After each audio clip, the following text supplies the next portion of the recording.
lorsque les deux partis, FECAFOOT et MINSEP, avaient décidé de s'entendre après l'arbitrage de la présidence, nulle part le nom de M. Mounouga n'apparaît. Dans le staff qui a été arrêté en définitive, la FECAFOOT a présenté Ntungu et les autres, et le MINSEP et la présidence avaient présenté M. Marc Brice. Et c'est sur cette entente-là que l'on a dit, ok, chacun a mis un peu de vin un peu d'eau dans son vin, vous allez continuer ainsi. Nulle part n'apparaît M. Mounouga. Et je crois que M. Marc Brice... Attention, je pense que sur la liste, il est assistant. Sur le document, je pense que nous, à la régie, vous allez retrouver le document consensuel qui a été signé par le président de la fédération, le ministère des Sports. Non, la Fédé... Mounouga apparaît comme assistant de l'entraîneur, mais pas comme adjoint. Vous savez ce qui s'est passé au stade Omnisport mardi passé? Dans le tunnel du stade, la manipulation est allée jusqu'à dire aux joueurs de ne pas participer à la rencontre. Si vous avez bien chronométré, la rencontre était prévue à 20h. Il y a un retard justement. Et la rencontre a débuté à 20h05. Pourquoi? Les joueurs camerounais ont dit, ils n'entrent pas sur l'aire de jeu si l'assistant n'est pas au banc de touche. C'est lorsque le commissaire de match a dit, si je vous donne 2 minutes, si vous n'entrez pas sur l'aire de jeu, on vous donne tous le carton rouge et vous perdez le match sur tapis vert. C'est là où les joueurs sont entrés au stade. Vous voyez jusqu'où la manipulation amène l'équipe.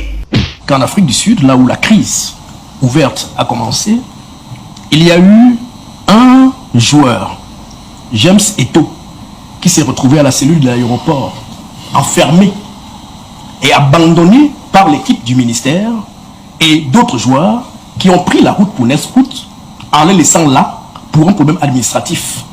Ce jeune homme, James Eto'o, s'est retrouvé avec un passeport bulgare et avait oublié chez lui le passeport camerounais. Vous savez qui a résolu cette situation?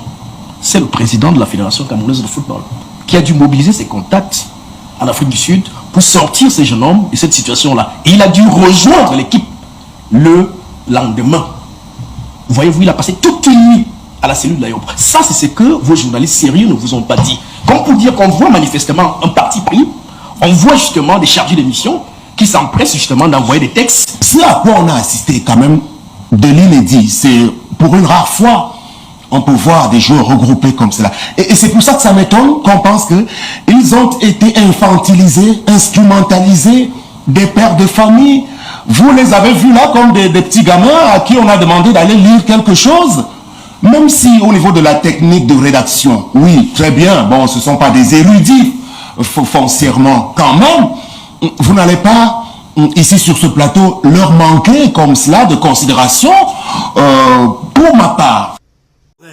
Comment tu peux aussi regarder une vidéo sans t'abonner? Abonne-toi! Surtout clique sur la cloche de notification. Ça, c'est la page de Buzz. Si tu veux être au courant des buzz et toutes les actualités au 237, abonne-toi et clique sur la cloche de notification. Partage aussi pour m'encourager. Surtout, si tu as quelque chose à dire, papa, lâche un commentaire.